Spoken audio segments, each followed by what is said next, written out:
ዛሬ የጨዋታ ቀን ነው። ፕሪሚየር ሊግም 22ኛ ሳምንት ደርሷል። በዚህ ሳምንት አርሰናል ከሜዳ ውጭ ተጉዞ በሲቲ ግራውንድ ኖቲንጋም ፎረስትን ነው የሚገጥመው። አርሰናል ከኖቲንጋም ፎረስት ያደረጋቸው የመጨረሻ 5 ጨዋታዎችን አልተሸነፈም።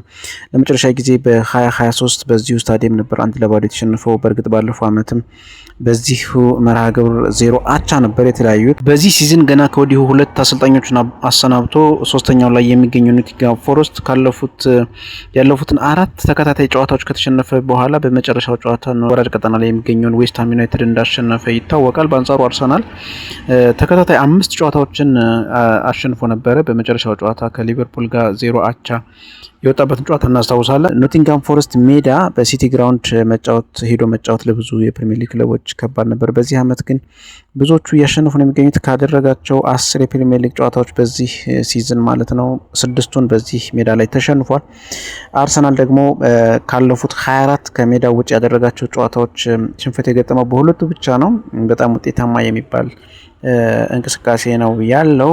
ስለዚህ ዛሬም በዚህ ሜዳ እንግዲህ ጨዋታውን አሸንፎ መሪነቱን ያጠናክራል ተብሎ ይጠበቃል። ስለ ጨዋታው ምን ታስባላችሁ? እስኪ አስተያየት ጻፉ።